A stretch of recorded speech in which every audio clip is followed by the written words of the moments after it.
Halo, assalamualaikum. Selamat datang di channel YouTube kami. Seperti biasa, saya akan membacakan sebuah cerpen, tentunya cerpen karya saya sendiri. Kali ini saya akan membacakan sebuah cerpen yang terkumpul dalam sebuah buku antologi bersama teman-teman di kelas menulis Loveland. Judul cerpen kali ini yaitu Anak Kecil Berbadan Tambun Bergigi Gingsul. Oke, sepertinya kita tidak akan berlama-lama. Saya akan langsung membacakan. Bismillahirrahmanirrahim. Sudah 3 bulan terhitung sejak aku menginjakkan kaki di dusun Cikawung. Lambat-lambat aku mendengar suara rintihan pada tengah malam. Seperti ada magnet yang menarik untuk terus menelusuri asal suara itu. Kemudian, aku beranjak dari ranjang kecil. Rintihan itu sudah mengganggu waktu tidurku. Aku menyalakan lampu ruang depan. Tetapi suara itu mendadak hilang, digantikan dengan suara tokek yang terdengar nyaring. Aku menyalakan lampu ruang depan. Tetapi suara itu mendadak hilang digantikan dengan suara tokek yang terdengar nyaring. Rasa ingin tahuku belum tuntas. Sembari menunggu, aku memulai menghitung suara tokek. Menurut mitos, jika suara terhitung ganjil akan mendapatkan hal-hal yang baik, tetapi akan sebaliknya jika genap. Cukup lama aku berdiri di ruang depan, menunggu suara rintihan itu datang. Jarum jam pendek menunjuk ke angka 1. Itu artinya aku telah berdiri kurang lebih 20 menit. Tetapi suara yang dinanti tak kunjung muncul. Aku masuk lagi ke kamar sempit dan menghitung suara tokek berakhir di angka genap. Mata ini sulit terpejam lagi. Aku mencoba menghitung domba. Katanya cara itu cukup ampuh mengundang rasa kantuk. Tetapi eksperimenku gagal lagi. Aku tak bisa melanjutkan tidur. Sayup-sayup terdengar suara ajis mengganggu pendengaran. Badanku terasa bergoyang. Aku bergumam. Tetapi mataku seperti diberi perekat. Dia tidak tahu bahwa aku baru saja bisa tertidur lagi menjelang pagi. Lukman, kali ini suara ajis terdengar keras. Aku mengucek-ngucek mata, menutup telinga dan mengerundel. Gak usah teriak atau ajis, aku gak budek.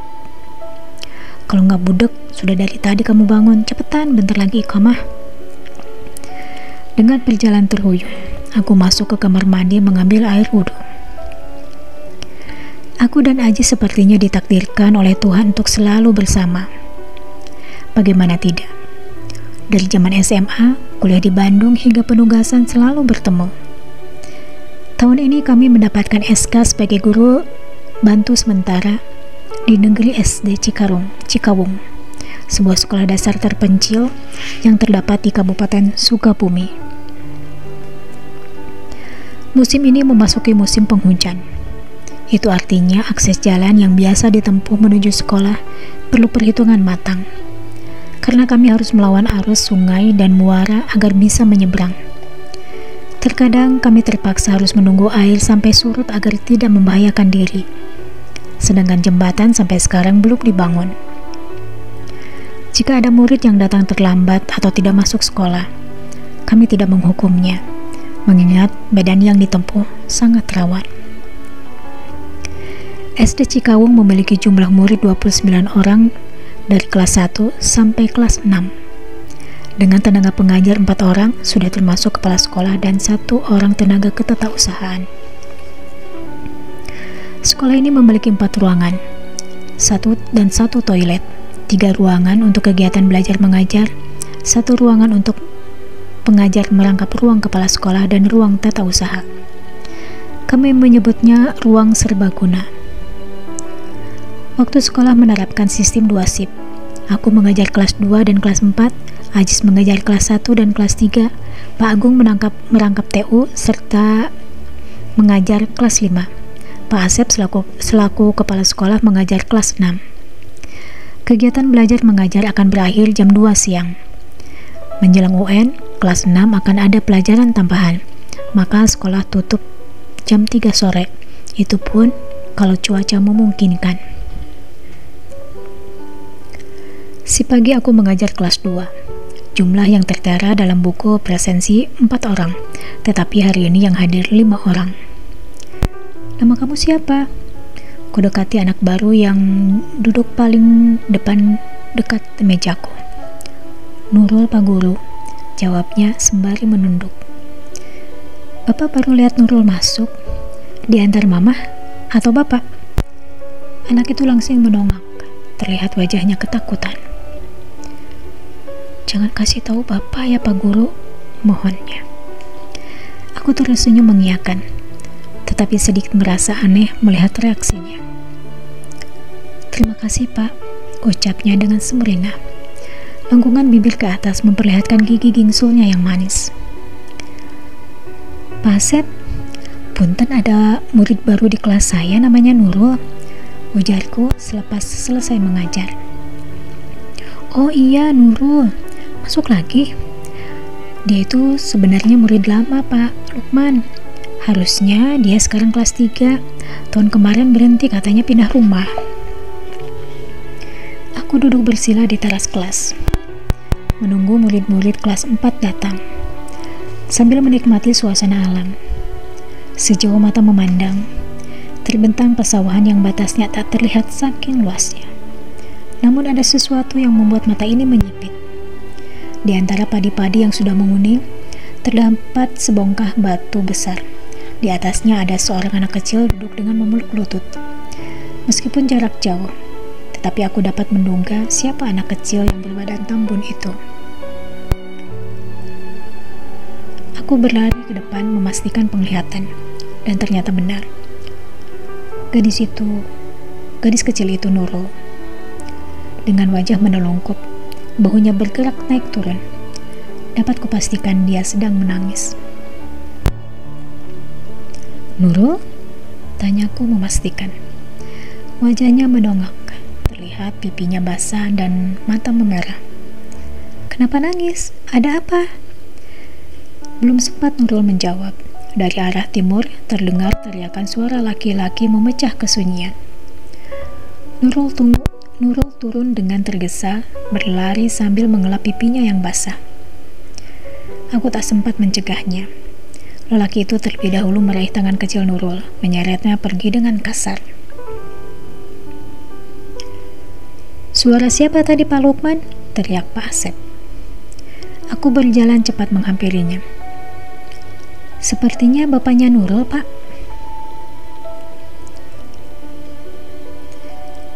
Pak Agung, data Nurul tahun kemarin disimpan di mana?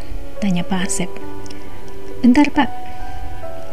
Menurut data, rumahnya nggak jauh dari sini, paling setengah jam kalau jalan kaki, Pak. Jawab Pak Agung. Itu data tahun kemarin. Bapaknya waktu pamitan katanya mau pindah ke kecamatan sebelah, Pak. Ucap Pak Asep. Tapi tadi bapaknya Nurul yang teriak ya Pak Lukman? Tanya Pak Asep.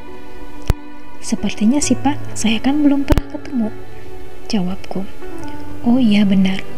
Coba saja Pak Asep home visit ke alamat yang lama ya, perintahnya. Ya Pak, besok saya akan sempatkan home visit. Sinar matahari mulai meredup.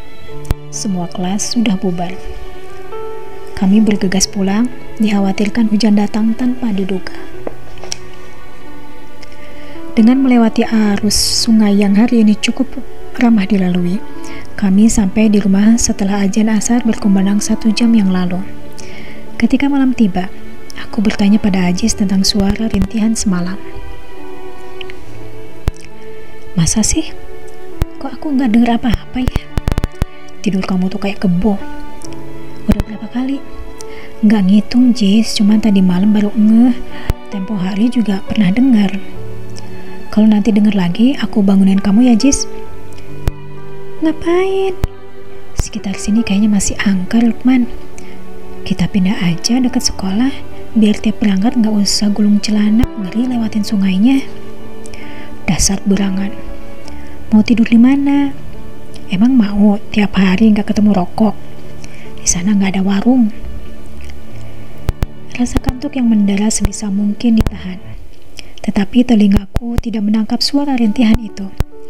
Hingga aku pun terlelap. Di dalam kelas, Nurul tidak ada lagi di bangkunya.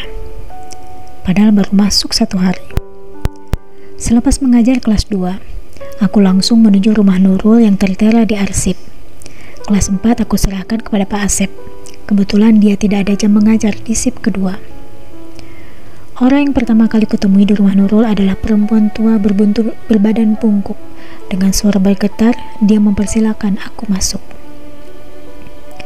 Tak lama kemudian, tangan keriputnya membawa segelas teh tanpa tatakan dan baki. Nama saya Lukman, wali kelasnya Nurul. Aku membuka percakapan. Nurul hari ini gak sekolah, Nini. Kalau boleh tahu kenapa ya? Perempuan itu tidak mengeluarkan sepatah kata pun. Aku menjadi kikuk dengan sorot mata hitamnya yang tajam. Aku hendak membuka mulut, tetapi urung, karena kedatangan lelaki bertubuh gempal dan berkulit legam, berdiri tegak di samping kanan kursi yang kududuki. Siang, Pak. Saya Lukman, wali kelasnya Nurul.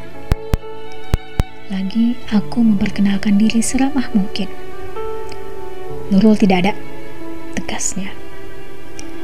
Kemudian dia melesat pergi ke belakang rumah.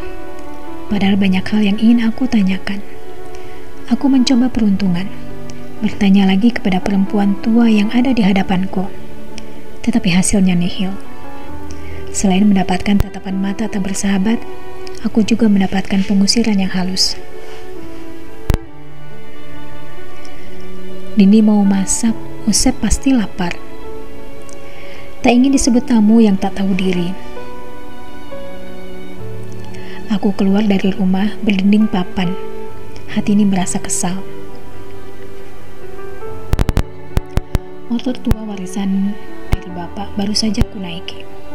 Tiba-tiba, seorang bocah laki-laki datang dari arah samping. Tubuhnya kurus, bertelanjang kaki, mengenakan kaos bergambar kartun bocah kembar berkepala botak. Menarik-narik jaket hitamku. Dia menggerak-gerakkan kepalanya ke arah depan. Aku tahu apa yang dia maksud, maka aku pun menaikkannya ke motor. Lalu kami berlaju pelan. Jika ku taksir, bocah ini kira-kira berumur 8 tahun. Harusnya dia ada di kelasku. Satu lagi pekerjaan rumah kami, bagaimana agar anak-anak mau bersekolah. Berjarak 5 rumah dari tempat tinggal Nurul, bocah itu meminta berhenti. Dia mengambil sesuatu dari pagar bambu. Tanpa kata yang terucap, dia mengosongkan kertas lecek, selanjutnya lari terbirit entah kemana. Kompaskan badan ke kursi yang sudah penuh dengan tambalan pada joknya. Lelah bukan karena fisik, tetapi karena tujuan yang tidak tercapai. Kuceritakan kepada Pak Asep hasil home visitku yang gagal. Lalu kubuka secari kertas lecek pemberian bocah kurus itu. Ternyata sebuah gambar. Jika ditelisik, gambar tersebut seorang perempuan yang dengan posisi terbaring. Aku malah dibuat makin bingung. Seperti biasa, kami sampai di rumah saat petang. Isi di kepalaku tak lepas dari kejadian tadi siang. Sebelum tiba di sekolah, aku sempat bertanya kepada orang-orang yang kebetulan berada di luar rumah mengenai keluarga Nurul, terutama sosok mamanya yang tak terlihat. Namun jawaban mereka semua sama, tidak tahu. Sungguh aneh. Jam di dinding menunjukkan pukul 11. Lama-lama terdengar suara rintihan terdengar lagi. Aku meruncingkan telinga. Baru saja kaki kananku menyentuh lantai. Tetapi Mau kemana Lukman? Jangan aneh-aneh deh, sini aja. Aku gak mau terjadi apa-apa sama kamu, rengek Ajis. Diam-diam ternyata Ajis mendengar suara itu. Tangannya mencengkal lenganku erat. Melihatnya berkeringat, aku tak tega meninggalkan dia dalam ketakutan. Pagi hari aku sudah menemukan Nurul di kelas, duduk anteng di bangku paling depan, sedangkan murid yang lain belum pada datang. Assalamualaikum Pak Guru, sapanya. Waalaikumsalam. Nurul kemarin kemana? Dia menunduk, tidak menjawab. Dimarahin sama bapak? Tanyaku. Mulutnya terkunci rapat. Nanti pulang bareng sama Pak Guru ya? Anggukan ragu-ragunya aku artikan sebagai tanda setuju. Seperti kemarin, kelas 4 aku serahkan kepada Pak Asep. Target hari ini tugas home visitku harus tuntas. Perlu rayuan agar Nurul yakin bahwa bapaknya tidak akan marah. Nurul ternyata mengajakku bukan ke rumah yang aku singgahi kemarin. Dia malah menuntunku menyeberangi sungai. Rute yang sama denganku menuju pulang. Di depan sebuah rumah yang tak layak disebut rumah, Nurul menyuruhku berhenti. Di sekelilingnya tumbuh semak belukar setinggi pinggangku. Terhalang dua bangunan dengan jarak lumayan jauh. Rumah kosong dan tempat penggilingan beras. Depannya rumah yang aku huni bersama Ajis. Aku sendiri belum pernah berkeliling ke sini. Pintu bersegel kayu balok terbuka. Reaksi pertama terasa oleh hidung. Berbagai aroma menyeruak, seketika ingin muntah. Sedangkan mata masih mencari-cari sosok yang kata Nurul adalah mamanya. Nurul merogoh sesuatu di dalam tasnya. Tak berselang lama, sebuah sinar kecil menyala dari sebatang lilin. Seorang perempuan muncul dengan sorot mata dingin dan tajam. Sorot itu seolah marah dan penuh kebencian, tetapi pilu lantaran tak berdaya. Rambutnya tak beraturan. Dia meringkuk lunglai di atas dipan yang dilapisi kasur kapuk tipis. Di samping dipan, terdapat meja kecil serta di atasnya ada teko, gelas plastik, dan makanan sisa di piring seng. Selai kain samping lusuh menutupi tubuhnya yang kurus kering kerontang. Di bagian bawah kaki tampak rantai yang mengikatnya. Tolongin Mama Nurul, Pak, melasnya dengan mata yang sudah berkaca-kaca. Untuk sesaat, tubuhku diam terpaku. Otakku sulit mempercayai dengan sungguhan yang mengerikan. Nurul kemarin gak ke sekolah jagain Mama, ucap Nurul dengan terisak.